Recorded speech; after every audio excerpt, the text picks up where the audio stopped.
A great honor and pride to invite our esteemed chief guest, Archbishop Thomas McWan, Archbishop of Gandhinagar, on stage to share his insights and experiences with us.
Dear Father CB, Father Shantilal, dear Father Victor, Father Salvador, Father Lawrence, my dear teachers, friends, guests, and little ones.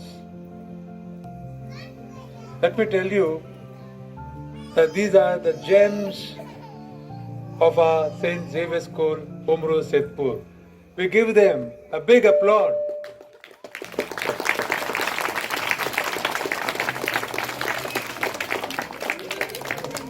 My dear children,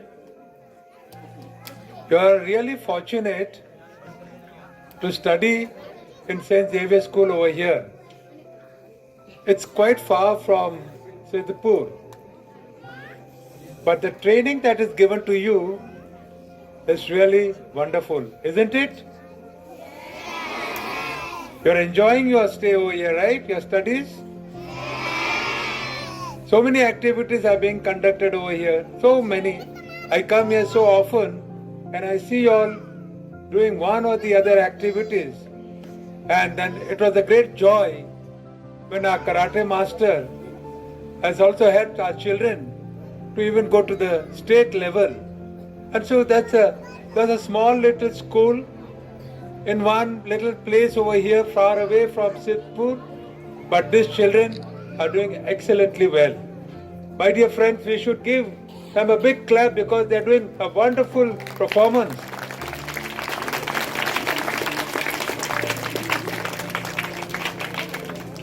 Here it is written, the essence of India. Our country is so beautiful. You like our country, right?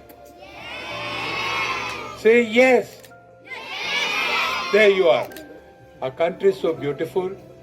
We have got so many states with so many languages, so many cultures, and different kind of food and dresses and whatnot. And when we think of other countries, this diversity is the beauty of our country. Do you agree with me? All your answers are yes, sir. Good. So, the diversity makes our country beautiful. And the essence of our country, of our India, is the unity in which we live. हमें हरेक धर्मना જ્ઞાતિના જુદા જુદા વિસ્તારોમાંથી જે લોકો આવે છે, બાળકો આવે છે, એને અગર પૂરતે પૂરતી તક આપીએ છીએ કે બાળકો એમના જીવનમાં આગળ જાય. અમારી માટે આ બાળકો ખૂબ જ મૂલ્યવાન છે. એમની જે ડિગ્નિટી, માણસની ડિગ્નિટી કહે, એની જે અસ્મિયતા છે, એ નાનું બાળક હોય, મોટી વ્યક્તિ હોય, પુરુષ, સ્ત્રી, છોકરો, છોકરી, પણ બધાની અસ્મિયતા ખૂબ જ સુંદર છે, ખૂબ જ મહાન છે. પવિત્ર બાઇબલની અંદર જ્યારે માણસનું સર્જન કર્યું ત્યારે ઈશ્વરે માણસને બનાવ્યો. માણસ એટલે કે માણસ અને સ્ત્રી બંનેને સરખા બનાવ્યા અને પોતાના પ્રાણ એનામાં પૂર્યા, એના પોતાના પ્રતિમૂર્તિ રૂપ સમાન એને બનાવ્યા. અને એટલે હરેક વ્યક્તિ પૈસાદાર હોય, ગરીબ હોય, મુશ્કેલીમાંથી પસાર થાય, રૂપાળી વ્યક્તિ હોય કે એટલું બધું રૂપ ન હોય, ઉંમરમાં મોટી હોય કે નાનું બાળક હોય, પણ બધાની અસ્મિયતા એનો માનવ ગર્વ છે, સરખી છે. કોઈ પણ ધર્મ ના હોય, કોઈ પણ ભાષા ના હોય, કોઈ પણ દેશ ના હોય, પણ આપણે બધા જ એક જ પરમેશ્વરના, એક જ પરમાત્માના સંતાનો છીએ, બાળકો છીએ. જેણે આપણું સર્જન કર્યું છે, પોતાના જેવો આપણને બનાવ્યા છે. અને એટલે પ્રાણીઓથી આપણે જુદા છીએ. પ્રાણીઓને તો જે આપવામાં આવ્યું છે એ પ્રમાણે કરે, પણ માણસ એક એવો ઈશ્વરનું સર્જન છે કે જે ખૂબ જ સર્જન કરી શકે છે. અને એટલે જ આ માઇક છે, લાઇટ છે, કમ્પ્યુટર છે, વિમાનો છે, ગાડીઓ છે, એ સર્જન માણસે કર્યું. આપણને ઈશ્વરે બુદ્ધિ આપી છે, આપણને ઈશ્વરે આત્મા આપ્યો છે, આપણને ઈશ્વરે સર્જનાત્મક શક્તિઓ આપી છે, વરદાનો આપ્યા છે. અને એટલે આપણું એક ગૌરવ જળવાય એ સૌથી અગત્યનો છે. આપણો દેશ ખરેખર મહાન છે. કોઈ પણ બીજા મોટા કન્ટ્રીમાં જઈએ તો આટલી વિવિધતા નથી જોવા મળતી. જે સંસ્કૃતિ જોવા મળે છે અહીંની, એ સંસ્કૃતિ કેટલી બધી ધનવાન છે, કેટલી બધી મૂલ્યવાન છે. કારણ કે જુદી જુદી ભાષાઓ, ઉત્તર ગુજરાતમાં એક પ્રકારનું ગુજરાતી બોલાતું હોય છે, સૌરાષ્ટ્રમાં જઈએ તો સૌરાષ્ટ્રની અંદર જુદી રીતે ગુજરાતી બોલાતી હોય છે, મધ્ય ગુજરાતની અંદર, દક્ષિણની અંદર જઈએ તો, ટ્રાઇબલ વિસ્તારમાં જઈએ તો આપણા ગુજરાતની જ વાત કરું છું, કેટલી બધી વિવિધતા. પણ તેમ છતાંય આપણે દેશવાસીના નાતે, માનવ હોવાના ગર્વના લીધે આપણે બધા એકતાથી રહીએ છીએ. ને એટલે આપણી આ શાળાની અંદર બધાને આમંત્રણ છે. વાલીગણ ને મા બાપ અને મિત્રો તમે હાજર છો. આ બાળકો જ્યારે ઘરે આવે ત્યારે એમને યોગ્ય માર્ગદર્શન મળે, એમની સંભાળ એ રીતે લેવાય કે બાળક આવે છે ઘરે, એનો અભ્યાસ કરે છે કે નહીં, જે ઘરકામ આપ્યું છે એ કરે છે કે નહીં, થોડું ધ્યાન જો આપવામાં આવે તો એ બાળકોને પુષ્કળ પ્રોત્સાહન મળે છે. અને એ બાળકો ધીરે ધીરે આગળ જાય, એક દિવસે એની વૃદ્ધિ થતી જાય. જ્યારે શરૂઆતમાં, જ્યારે સ્કૂલની શરૂઆત થઈ હતી અને ત્યારે હું બાળકોને જોતો, આજે હાલ થોડા વર્ષો વીતી ગયા છે, પણ બાળકો અત્યારે ઘણી રીતે ખીલી ઉઠ્યા છે. કારણ કે એમને ઘણું બધું આપવામાં આવ્યું છે. અને એટલી જ અપેક્ષા છે સંસ્થા તરફથી કે તમે બાળકોનું ધ્યાન કરે એ રીતે આપો કે બાળક અભ્યાસ કરે છે કે નહીં, ઘરકામ કરે છે કે નહીં. કારણ કે એ પણ મહત્વનું છે. બાળકને આપણે ન કહીએ તો એ એની રીતે કરે. વાર તહેવારે જ્યારે આ બાજુ આવવાનું થાય, પ્રિન્સિપલને મળવાનું થાય, શિક્ષકગણને મળવાનું થાય, ત્યારે ચોક્કસ આવવું જોઈએ અને સાંભળવા જોઈએ. કારણ કે અમારા બાળકો એ અમારા બાળકો જ છે. અને અમે એમને જેમ મને જીવનની અંદર પુષ્કળ આગળ લઈ જવા એમ આવે એ માટેનો પ્રયત્ન કરતા રહીએ છીએ. ઘણીવાર મારે ટ્રાવેલિંગ, ઘણું લાંબુ ટ્રાવેલિંગ કરવું પડતું હોય છે. અને ત્યારે મારી બાજુમાં બેઠેલી કોઈ વ્યક્તિ હોય તો કદાપી મારો ક્રોસ જોઈને મને કે તમે ફાધર છો, પછી વાર્તાલાપ શરૂ થાય અને પછી કહે કે હું તમારી શાળામાં ભણ્યો હતો કે કોલેજમાં ભણ્યો હતો અને મને ઘણું બધું મળ્યું. તો એવી રીતે ઘણી વખત મારો આવો અનુભવ થયો છે. અને મેં એક જ પ્રશ્ન એમને પૂછ્યો છે કે તમને અમારી એ સંસ્થામાંથી શું મળ્યું હતું, તમને શું ગમ્યું?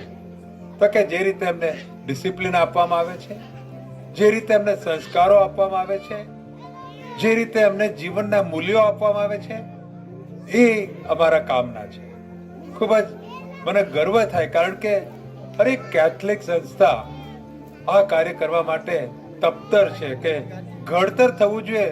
ખાલી બૌદ્ધિક ઘડતરથી આપણે પૂરા માનવ બનતા નથી, પણ સાથે સાથે સદ્ગુણો અને સારા મૂલ્યો જીવનમાં મળતા હોય તો પછી એ બાળક ગમે ત્યાં જાય, કોઈ પણ દેશમાં જાય, પણ એ કુટુંબનું ગર્વ કરશે અને આપણા દેશનું પણ ગર્વ કરશે.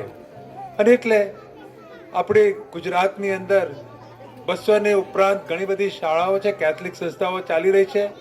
એમાંની આ એક અમારી નાનકડી શાળા, ખૂબ જ નાનકડી શાળા છે, પણ જેટલું ધ્યાન ત્યાં આગળ લોયલામાં અમદાવાદમાં આપતા હોઈએ કે માઉન્ટ કાર્મેલ ને ગાંધીનગરમાં આપવામાં આવતું હોય તો સેન્ટ ઝેવિયર્સ ગાંધીનગર, એટલું જ ધ્યાન અહીંયા પણ આપવામાં આવે છે.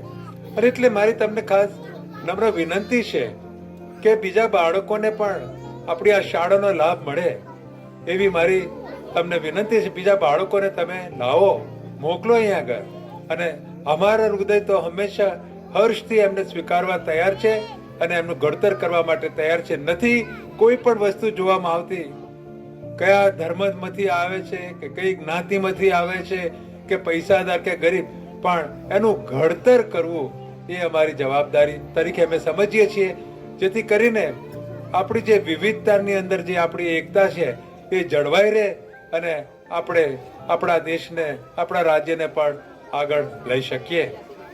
અને એટલે આ અમારી વિનંતીને સ્વીકારવા માટે અમે તમને અપીલ કરીએ છીએ.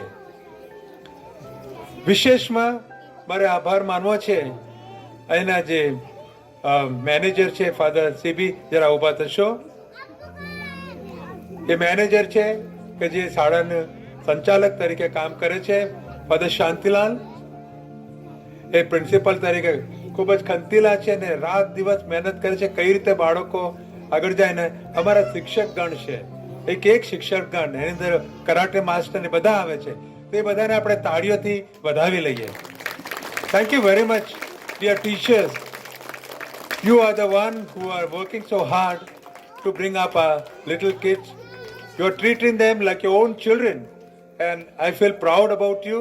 Kudos to you, and my real praise for you that God may bless you and bless the children with whom you are working. May bless also your family members.